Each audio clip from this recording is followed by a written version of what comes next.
economy. Naman talagang may balanse naman. So, kasi pag nawala ka agad yan, wala naman tayong pangbigay ng tupad, wala na tayong pangbigay ng ayuda, kailangan pa rin ng tao yan. But, if the economy is ready, kahit kunin mo yan, may trabaho na, then perhaps we can think about it. Thank you. Chair, Mr. Martin. PBBM, sir. Yes. Good morning. Good morning. Our debt stands at 13 trillion right now. May pinropose po ang Department of Finance na fiscal consolidation plan that details measures for revenue generation para matugunan itong utang na to. It includes deferment of personal income tax reduction, limiting VAT exemptions, and excise tax. Where do you stand on these tax measures? I think that's an examination we really have to undertake. I mean, just for what I hear from legal practitioners, we have to codify our tax. Kasi yung tax natin, it has evolved over many administrations. And what I will try to apply is that there will be hindi lang yung kuha tayo dito sa sin tax, kuha tayo dito sa oil, kuha tayo dito sa housing, kuha tayo dito sa cooperative. Hindi, kailangan talaga may plano tayo. So gagawin natin yung plano natin, and the fiscal policy is going to follow that. Now, in my discussions with our legislators yesterday, we are trying to create some fiscal space so that to reduce the load on ordinary citizens, and maybe move the load up, the tax load up, and there are also distribution of wealth implications to that, which are very, very important. It's one of the areas that I think we have to work on very, very hard. The distribution of wealth into the Filipinas has not been very equitable. And so that's something that the fiscal policy will hope to balance, achieve a better balance. So we must approach all of these things. The economy is a living thing, and you cannot just look at one area without trying to anticipate what the real effect will be for the entire economy and for.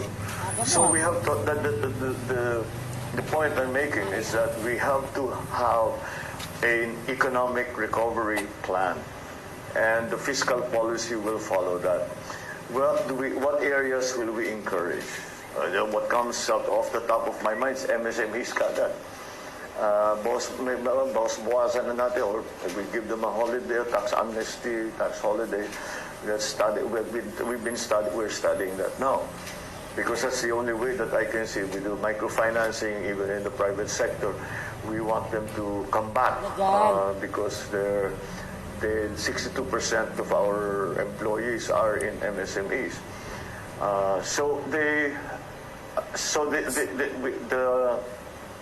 The agriculture also, yung ating ayuda, the fertilizer that we buy, urea, is petroleum-based in terms of pricing, and it's imported. And it has gotten to such a severe situation that there are farmers now who just don't plant. Kasi if urea is at what? 2,000 pesos. Sabi hindi naman kami kikita eh. So, huwag na lang. Diba? We'll do something else. Mangingisda lang kami, or we'll do something else. And that doesn't bode well for our plans for developing agriculture. So whatever fiscal policy is going to be, whatever changes in fiscal policy that we are going to undertake, it will have to come, we have to examine it we have to think it through properly.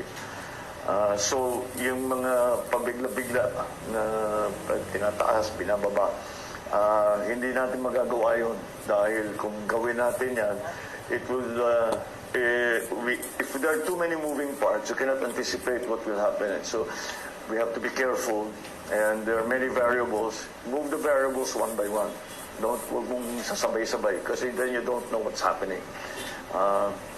We just followed, I guess, scientific method. So my approach to the fiscal policy, first is to codify it, to make it simpler, to make it more understandable, number one. Secondly is to reduce as much of the tax collections from those who are suffering from the pandemic, the effects of the pandemic.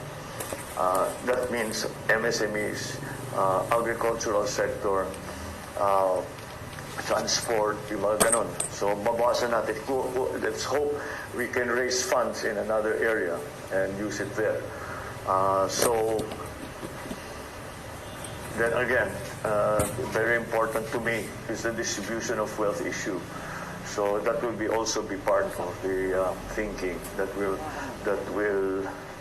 obtain when we talk about fiscal policy. So it's difficult for me at this point. I'm trying to answer your question, but it's difficult for me to answer your question because I cannot talk about specifics because they will all be part of a larger economic plan. Of course, but the general principle that we will apply is to give opportunities to those that have suffered, maybe by lightening the tax liabilities that they are required to pay. But again, we have to see what the effect will be for the rest of the economy, for other sectors of the economy. So, yes, fiscal policy is going to, monetary policy is also, now that you mentioned monetary policy is also, I was just watching the news before I came here, marami na talaga nagtataas ang interest rate around the country. So, this is what we were talking with BSP President Ben Jokno, if we're going to raise interest rates, if our investment rating will change, kung bababa ba yan, or can we do something to keep it? But he seems optimistic, and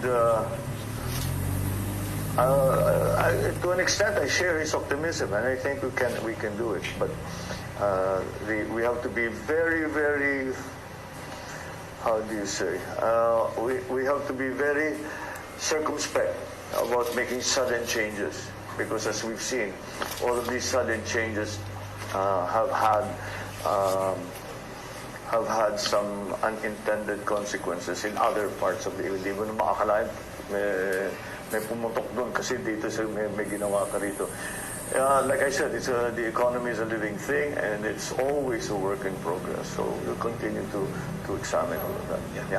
Sir, very crucial in revenue generation are the bureaus of customs and internal revenue. My first question, meron na po ba kayong napili o nakausap? Well, let me put it this way, dami kong aplikante for customs and BIR. But you're right, critical yan. We have to increase our collections both in the BIR, both in customs. Sa customs, marami nag-a-advise sa atin, marami naman na maaaring gawin. We are talking about buying equipment, the ADB, the World Bank has given us much equipment di masyadong nagagamit.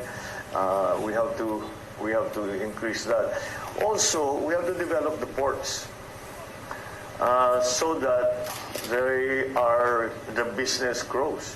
And from that growth in trade, in shipping, the collections of government will increase.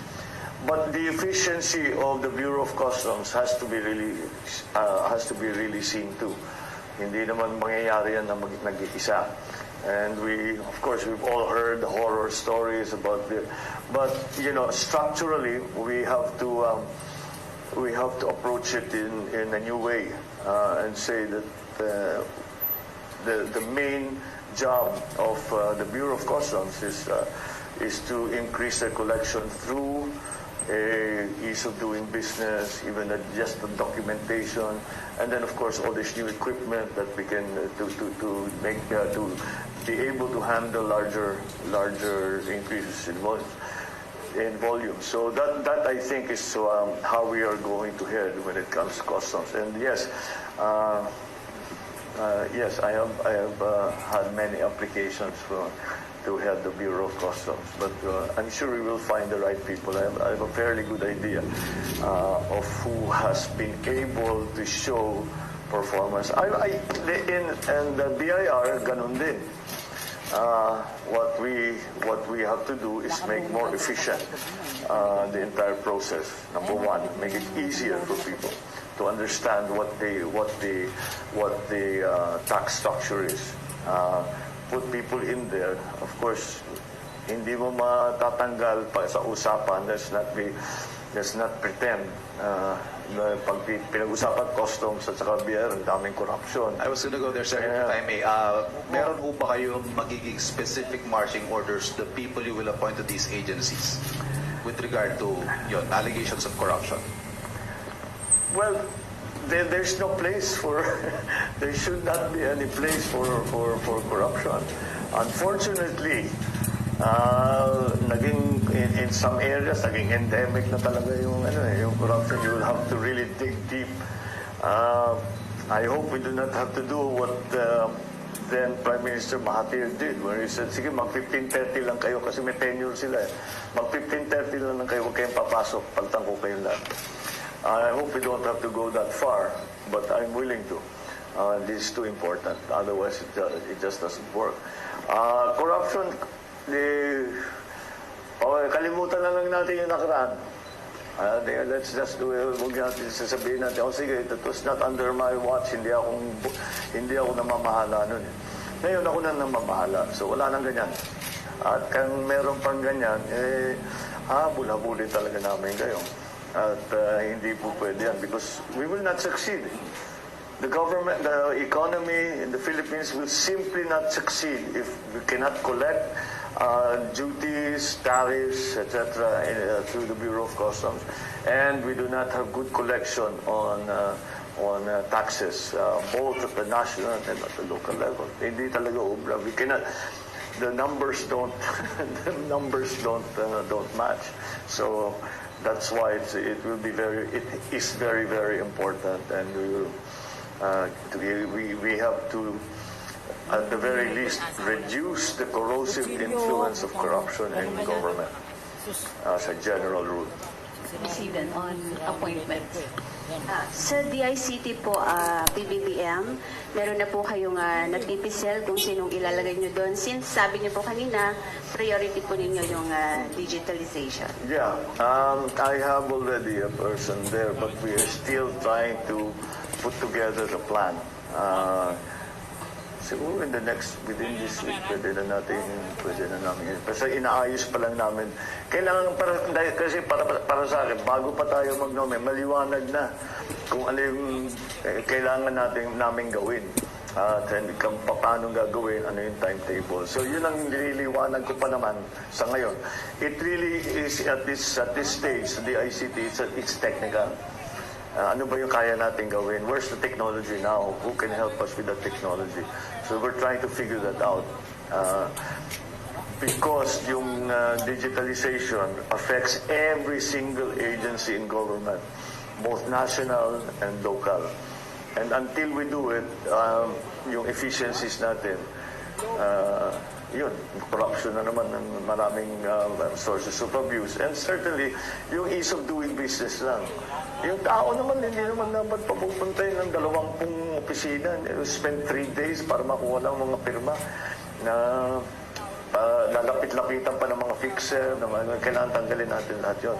So, and digitalization will be key to achieve that. So, let us lay it out first between ourselves, and then I will explain to you soon what the role the DICT is expected to play and how it will do it, and who will be in that department.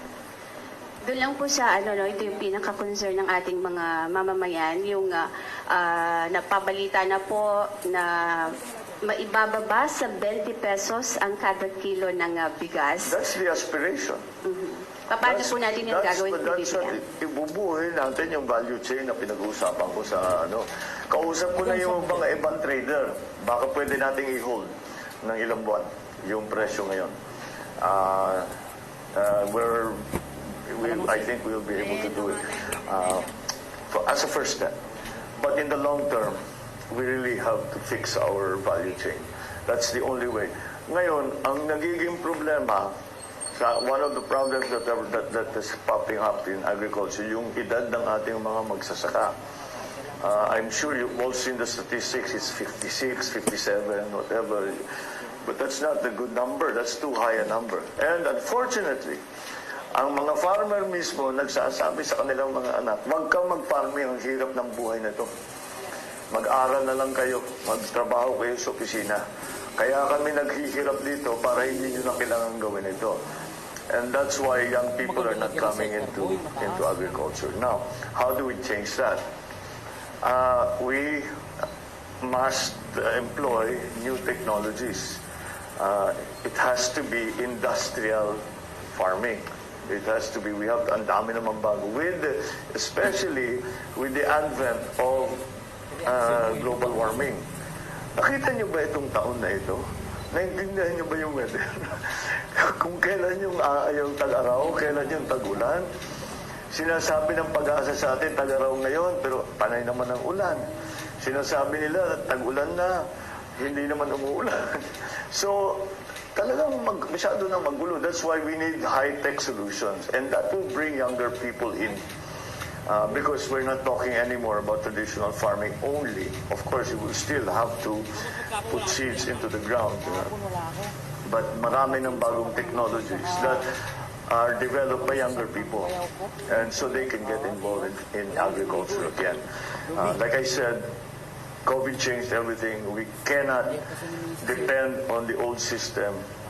We cannot depend on what we on business as usual. That will be a disaster. If the pre-pandemic world is never coming back. That is a hard truth that we all have to accept. And what's coming is something that we don't quite know yet. But it's beginning to show what that will be. So in terms of agriculture, we have to move with the times. And we have to be very open to new strategies, new technologies, new techniques, not only in the actual technical part of agriculture, but also in the organization of our agricultural community and our agricultural sector. So, yeah, that's something that we have to deal with. So if the aspiration is 20 pesos, I don't know. I think if we work very hard at it, baka maabot natin yun. When? Oh boy, pag nabuo yung ating tinatawag na value chain, we have to do research and development. Marami naman tayong magaling eh. We have to do research and development, find the new varieties, find the new techniques. With the price of fertilizer getting so high, anong mga alternatives natin, organic, etc. And how do we mass produce that?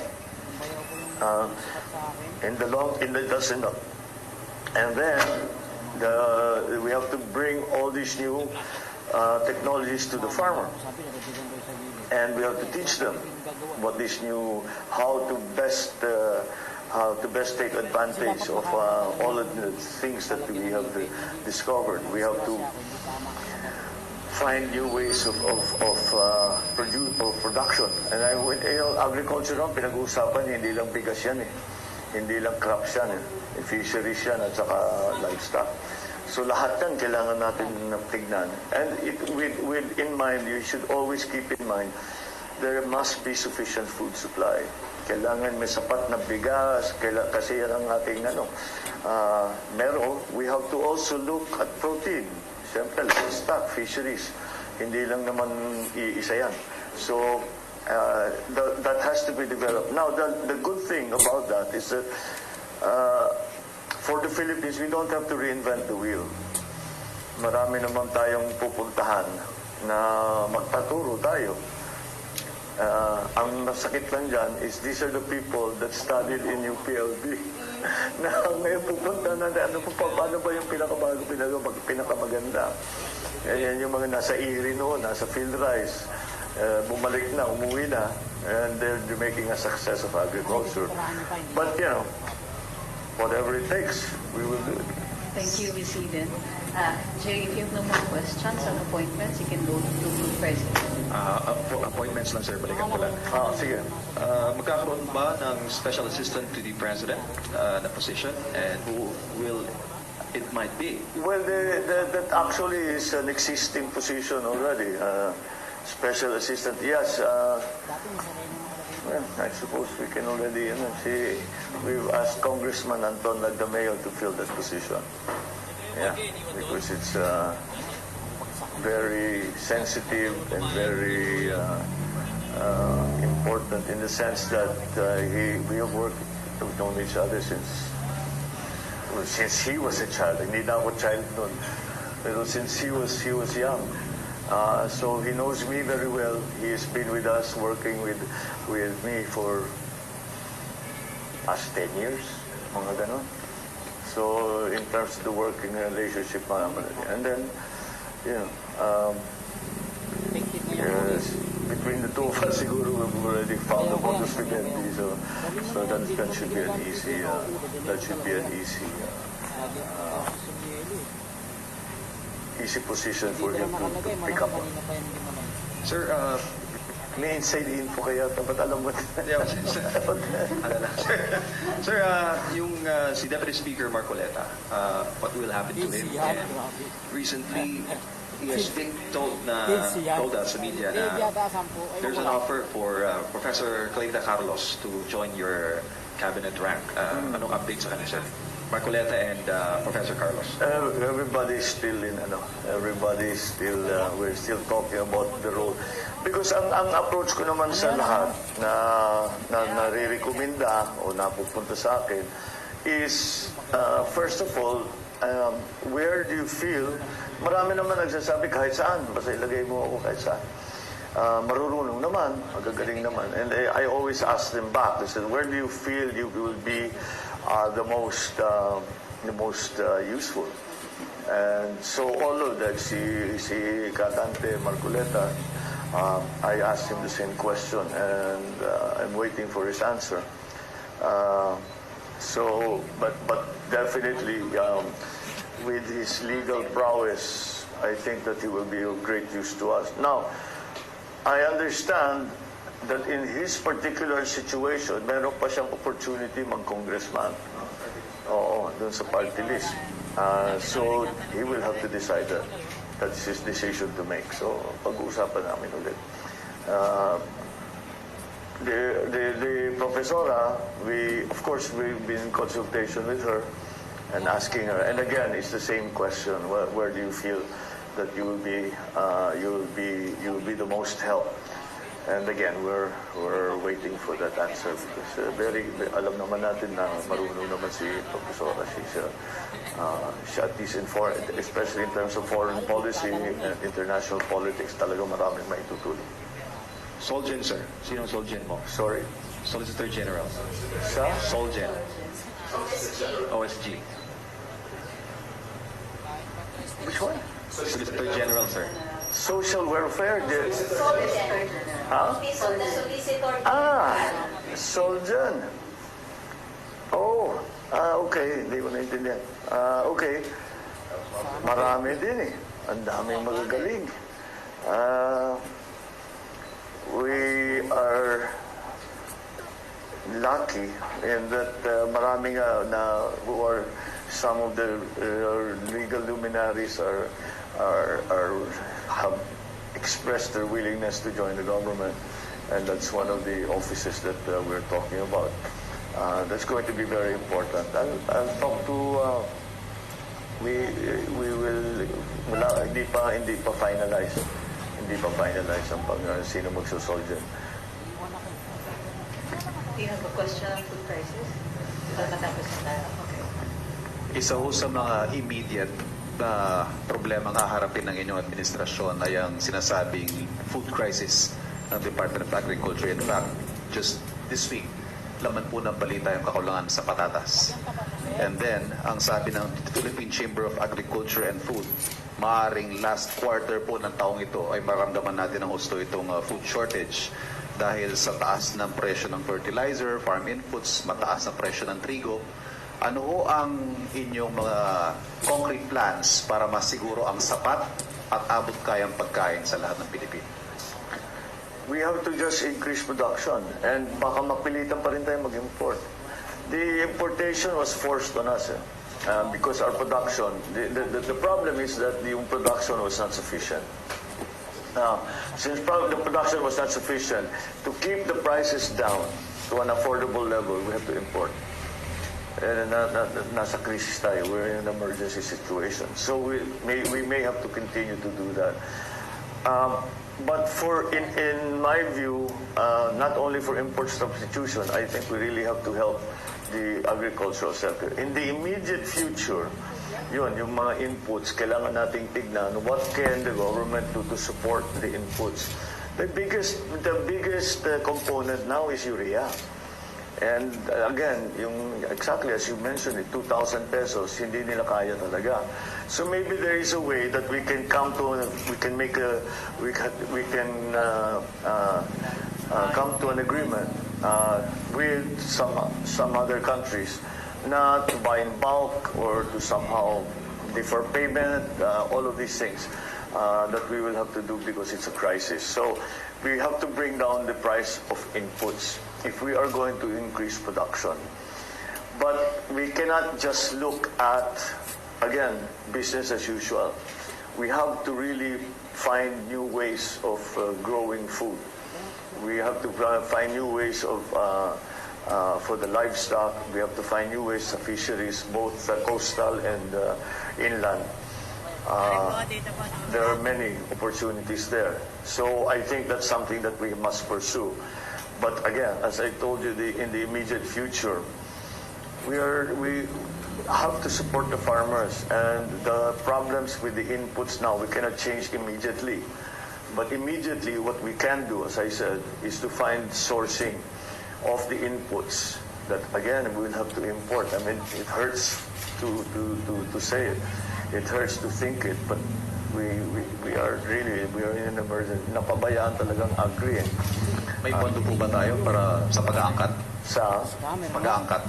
I think we'll be able to do it. Hindi naging maliit na bagay yung gera sa Ukraine. Because doon tayo hindi yung wheat na sinasabi. Hindi yan hindi yung problema yung para sa tinapay. Yung wheat feeds. Yun ang nagiging problema natin. So these are events that are completely beyond our control. So we have to find other ways. So can we import somewhere else? Can we make a arrangement somewhere else? Like we did with oil in the 70s. Na kinausap natin yung mga oil producers na sinabi natin, bigyan nyo naman kami magandang option. And we will have to do that in the meantime for the agricultural inputs.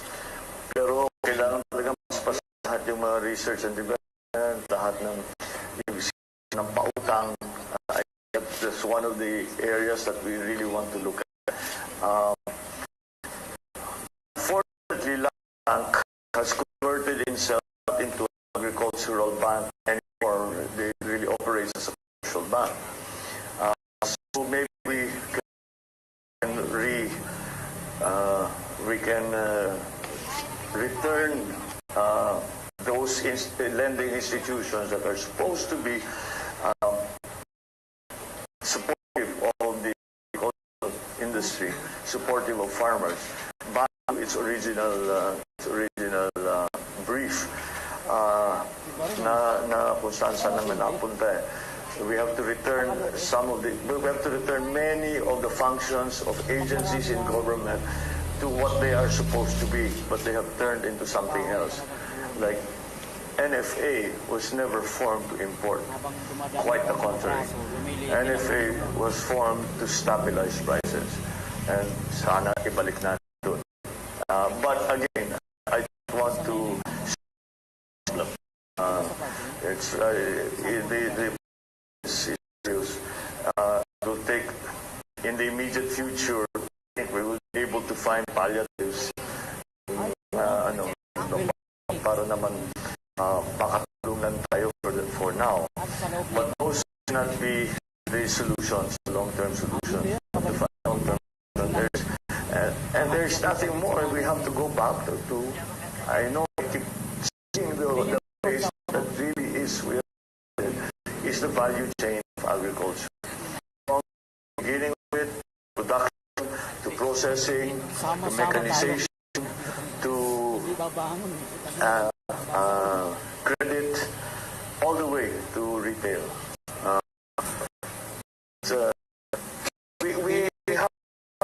We have basic elements in place. We just have to return everyone back to what their function is function needed by the agricultural sector. Sir, how do you intend po to resolve the high prices of petroleum products? Are you planning to buy petrol since ang naman siyang ibenta petrol sa under your administration? And yung OPSF, ano po ang inyong plano? Ibalik ba yun? First of all, we control prices. This is the problem beyond us. The price giver sa market. So, kung ano niya, when OPEC decides to do something, we just have to accept. We just have to take. We as what private. Actually, I was part of the effort. Was the 1973 crisis. What we tried to do was to make a more efficient arrangement. I remember Central Nation father together with the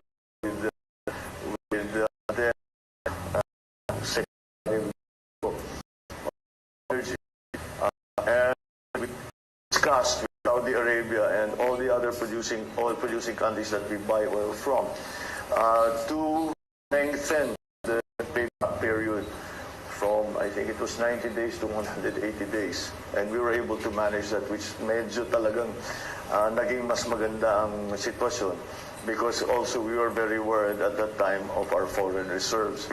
So that helped very much in the situation, in the management of the oil crisis in 1973. I think that we can also consider what is happening now as another oil crisis. And that's why we will see if we can do that. Marami naman tayong kaibigan na siguro naman handang tumulong.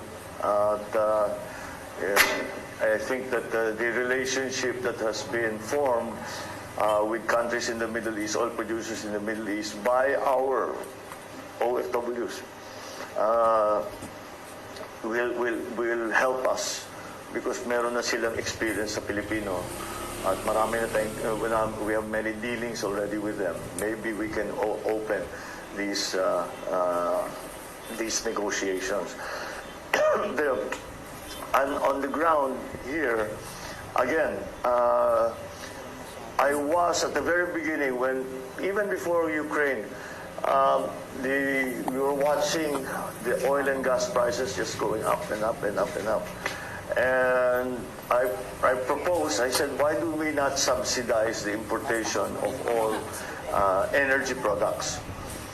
And we did the numbers, and the truth of the matter is we cannot afford it. We cannot do that. So we have to choose the sectors. I've mentioned transport before. Is one because it's the first hit, but of course, you know, pag pinag-usapan na presyo ng langis ay naapektuhan lahat. But I think we will just have to choose the areas that we can support, that we can afford to support, because of course we'd like to support all of them, but we, as I said, we cannot afford it. So we will have to find different ways, a more focused approach. Doon sa mga talagang na malaki ang component ng kanilang cost of doing business, malaki ang component ng presyo ng langis. Iba-iba naman yan sa iba't ibang sektor.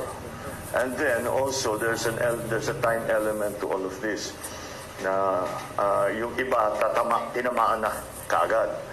Yung iba baka 6 months down the road pa, baka meron pa tayong sa kanan natin, huwag na muna natin i-prioritize yun. Dito na muna tayo sa tinamaan na. So, and then, kasama dyan sa analysis na yan, sino ba talaga yung kailangan natin para buhayin natin ang ekonomiya.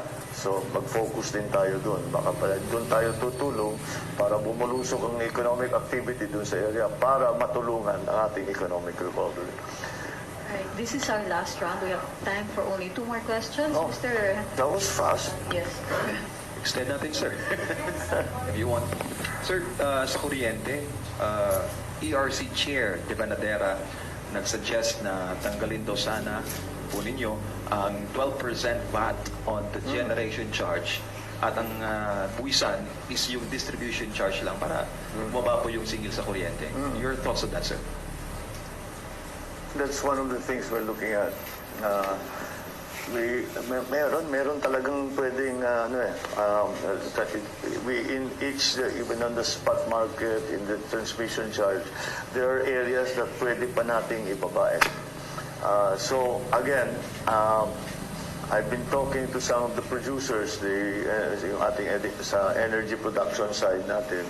Willing naman sila, naintindihan naman nila that this is an emergency situation. And of course, you mentioned now the ERC, we have to be very strict in enforcing IPIRA. But beyond that, we also have to look at possible amendments to IPIRA. Dahil medyo na-outdated na yung ibang provisions sa IPIRA. Kasi nagbago na yung sistema. Just the division between production, transmission, and distribution, that was IPIRA was supposed to take care of that. Pero iba yung nangyari. So we have to look into that law. But yeah, meron kaming nakikita, baka may makuha dito, baka may makuha riyan, baka may makuha dito para ibaba kagad ang presyo ng gasolina, ng crudo, ng gas.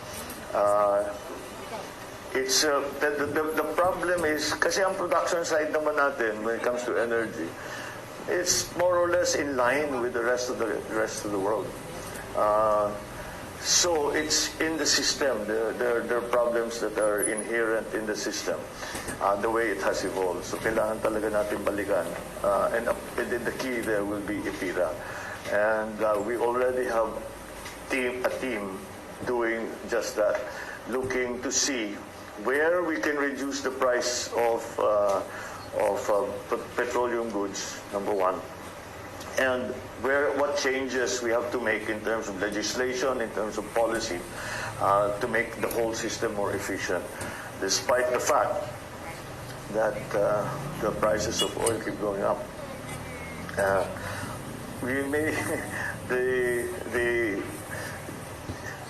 There is the other issue when it comes to energy, in that we have made commitments internationally to reduce our dependence on, first of all, coal, and to replace it with renewables. But when we first tried to do that, right after COP26, if you remember, the whole world tried to do it, wala palang kapalit yung coal. Hindi pa ready yung renewables. So, tignan natin yun. We have to also determine the mix of renewables. The renewables to traditional. Diyan na pumapasok ang usapan ng nuclear. Because if you look at statistics, look at it, tanggalin muna natin yung mga politika. Tignan natin talaga ang data. Nuclear remains to be the cleanest and cheapest way to produce energy. The problem is that the lead time for any power plant, not only nuclear, minimum yata 5 years. So matagal yan. So in the transition, we have to find another source, a cleaner source of energy. So maybe gas will be the transition. Yung gas is cleaner than coal. It is as clean as it's going to get. But until we are able to sufficiently increase our power production through renewables, we have to find the pantawid from purely traditional to the new mix of renewables and traditional. So energy is hard. Talaga, ako aminin ko sa inyo, energy is hard. We really did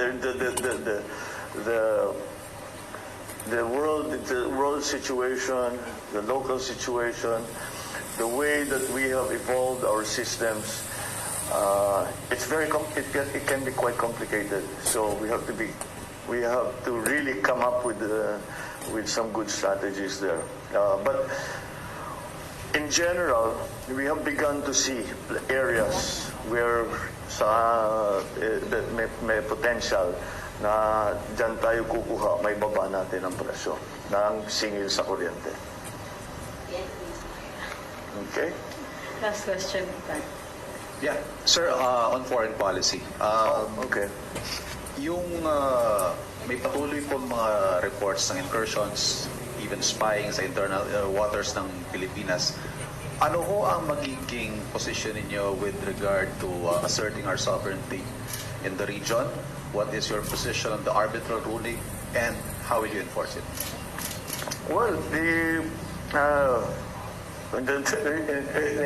terms of sovereignty, there is no wiggle room there. Our sovereignty is sacred.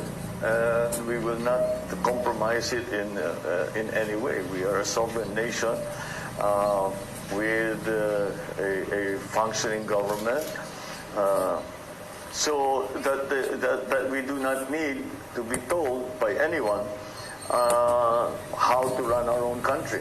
So that's essentially sovereignty, self-determined in the Philippines. So again, there is no room for negotiation there.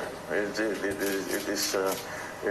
is sacred and inviolable. So that is my approach to Philippine sovereignty. I have already said this before. Considering in the West Philippine Sea that there have been these conflicts, we will not allow a single square, and we even make it smaller, a single square millimeter of our maritime, coastal, and up to we are 200 kilometers rights to be trampled upon. And how do we do this? We strengthen our. Well, we're talking when let's not traipse around it. We're talking about China. And how do we do that? We talk to China consistently with a firm voice. And we say that hindi naman natin pwedeng girahin. At ang gusto ba natin gawin yun? Manggigera pa tayo ngayon. Papasok pa tayo sa gera. That's the last thing we need right now. So we have to continue to discuss with them the conflicting claims that we have with China and that China has with other members of ASEAN. And I think ASEAN is still going to be a very critical part of that discussion, but nonetheless, we also have to continue to pursue bilateral contact and communication with China. In fact, this is what I mentioned when I spoke to President Xi. When he called me to congratulate me on winning the election. I immediately went and I said that we have to continue to talk about this. We cannot be allowed to. This cannot be allowed to fester and to become more severe in terms of a problem between our two countries. So that's why in foreign policy, the Americans now, of course, have a very strong global interest, strategic interest in the region.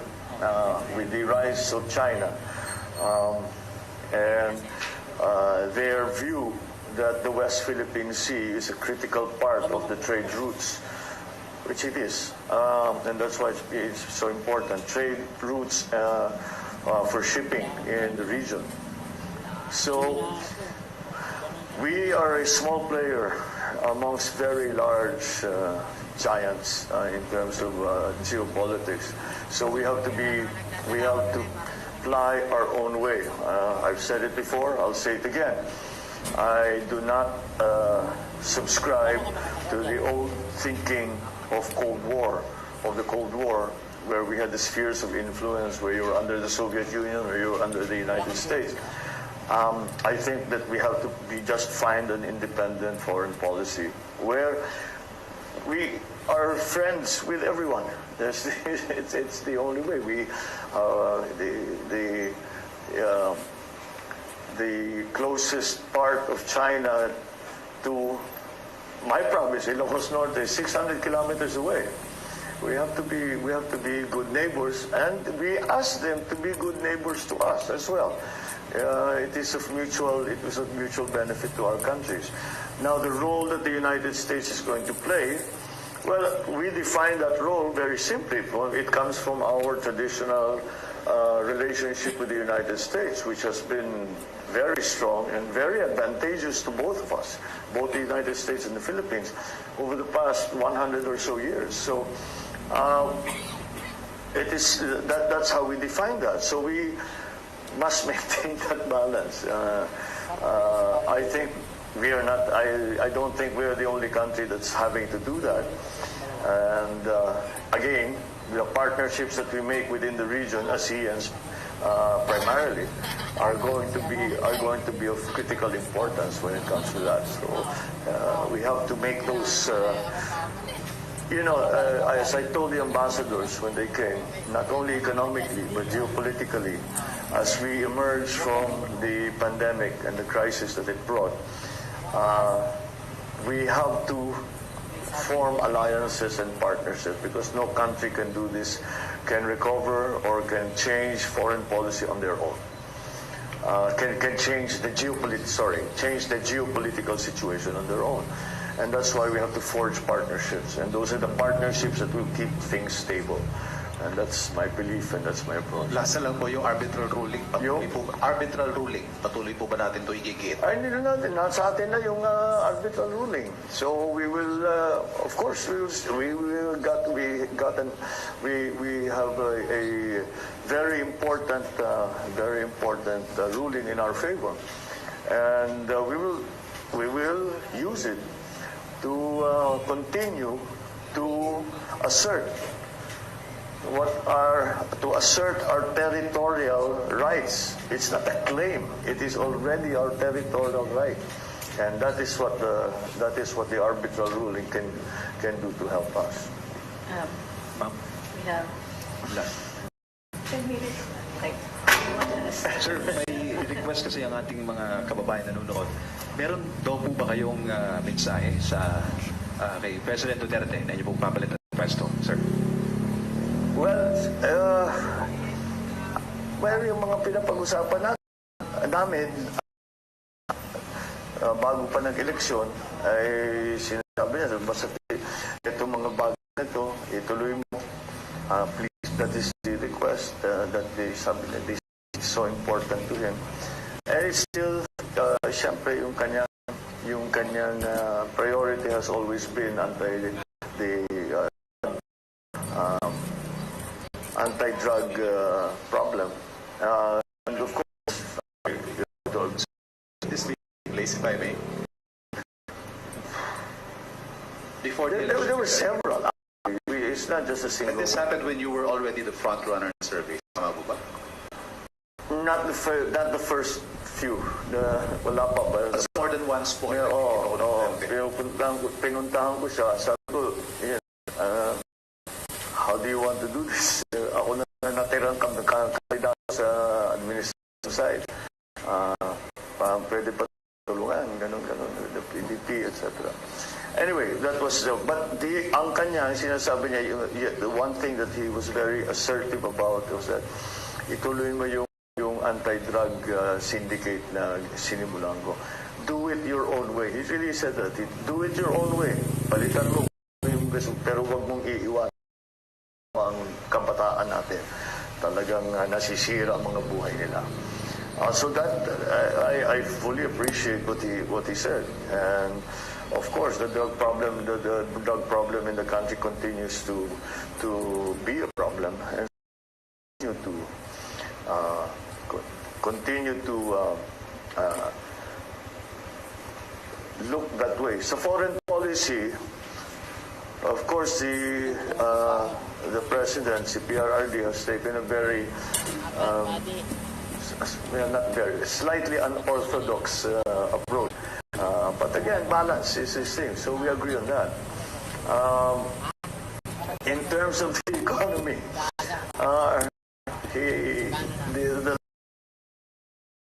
he said they were discussing yung increase from 200 to 500 sa ayuda. So they were talking about it. He turns to me and said, sorry na lang, kung ikaw yung susunod, uubusin ko yung pera. Kailangan na talaga ng tao. So this is a cabinet meeting? It was just a very casual discussion. But he was, si PRRD, he likes to throw it out, see how people react, and to see how it should be changed. And I was just a bystander. I was just watching. And so that talagang tama rin naman siya.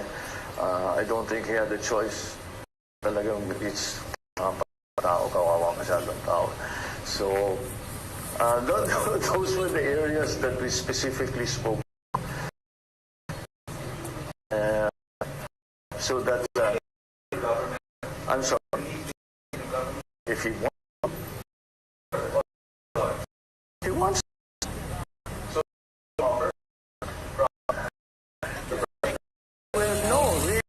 No, it's not talk about it. I'm open to anyone who is able to help, able to in the government. Matagal na magkaibigan ni PBB, may workshop a long time ago. So, I'm sure if he wants to participate naman sa akin, be open to it.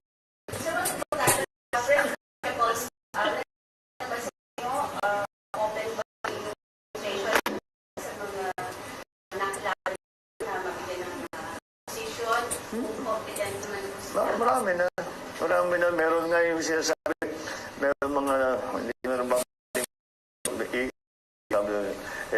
lumabas sa inyo, siguro wala na kami sa dyan sa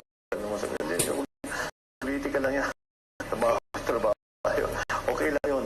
For me, that's part.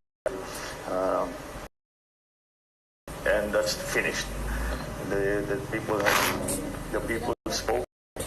The decision has been made. To work on the basis, and again, ang criterion na kukunin namin, kung sino yung marunong, sino yung magaling doon sa area na yun, at handang tumulong. What else do you need? Diba? And I was right before when I said one of the hardest parts of picking experts magagaling is that because they are successful, maganda na yung buhay nila eh. Sasabihin, pumasok ka sa politika, ang gulo-gulo ng politika. But, dami talagang galing. Dahil, Pilipino sila eh. Nagmamahal sila sa Pilipinas. Maraming salamat din. Thank you. Si Eden, MJ, si Ivana. Thank you, PBB. Thank you, Secretary Fiscal. Ano yan? Alice Soto, Alice Soto, our anchor, and syempre, I myself,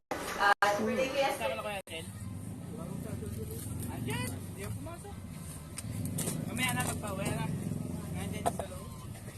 Kalamansi, sir. Problema na mapapainom tayo maigi.